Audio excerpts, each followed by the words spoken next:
the Grayscale discount as an indicator as well. Like that seems like a huge way of knowing, like, if somebody's going to sell you 30% off Bitcoin, that could be a sign too. So to me, that's like one of the biggest things that I've looked at too.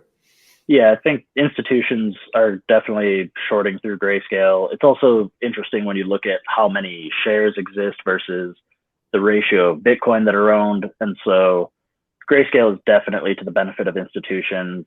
They can pitch it all they want as like giving exposure to the ordinary like boomer, but that's not what it's doing. It's just an opportunity for institutional investors to hedge their bets in Bitcoin investments, so that they can gain exposure to the downside without having to become like Bitfinex account trading. The liquidity in TradFi is probably able to support less of a like cutthroat order book, because there's just more money out there and the institutions don't necessarily have to day trade it. So it plays to the benefit of institutions at the expense of retailers who think like, I mean, just go back and look at virtually any futures ETF for Bitcoin. Like, it's never been the thing that makes Bitcoin have a blow off top. So if you assume that those retail investors aren't taking short-sided bets on Bitcoin in the legacy markets, then they're just like exit liquidity for an institution that wants to hedge their bets.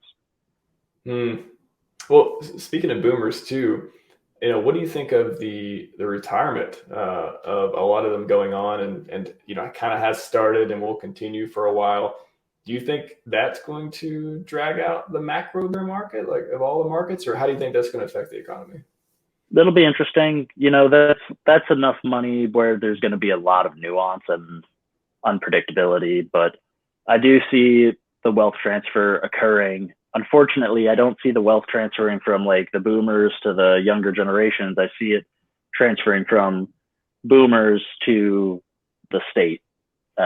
People are getting liquidated on their 401ks to the tune of inflation and to the tune of kind of runaway economic slowdown, where they call it like shrinkflation and stagflation. So it's like we're paying more and we're getting less. We're paying more faster for things that aren't changing in quality. So I see the wealth transfer, unfortunately, not reaching as generously into the next generation as it could, maybe because of these lack of fundamental money principles that we haven't been taught, and nobody seems to care to go out and teach themselves these days. So you trust this money manager. There's this huge misconception that money managers that handle your 401k have an incentive to like go out and beat the market. It's not true. Their only goal really is to not piss you off enough that you leave. They earn fees. They earn management fees. And if your 401k is up 15% and the S&P 500 is up 15%, they look like they did their job. If your account's up 5% and the S&P is up 15%, they weasel it away and say like, well, we win some, we lose some, and it's all about the long game.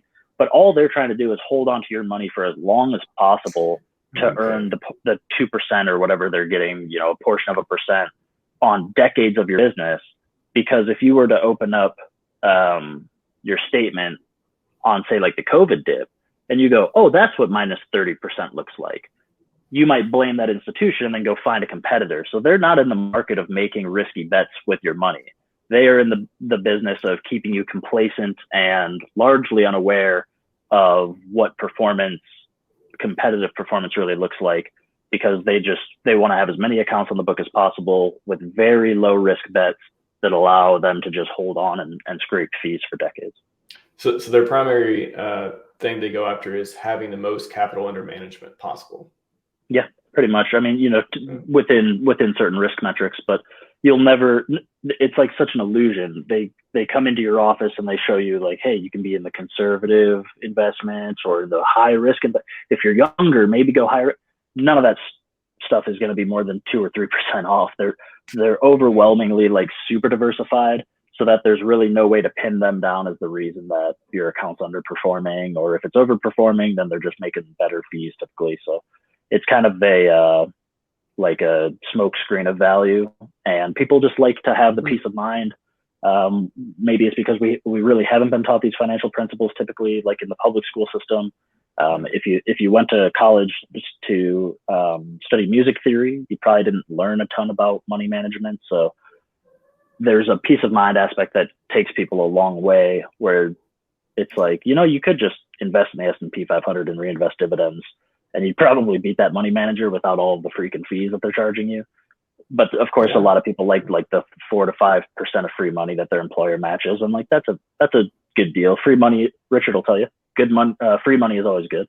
So take advantage of those services to an extent, but understand that they're not trying to make you wealthy. They're just trying to make you their customer for as long as possible.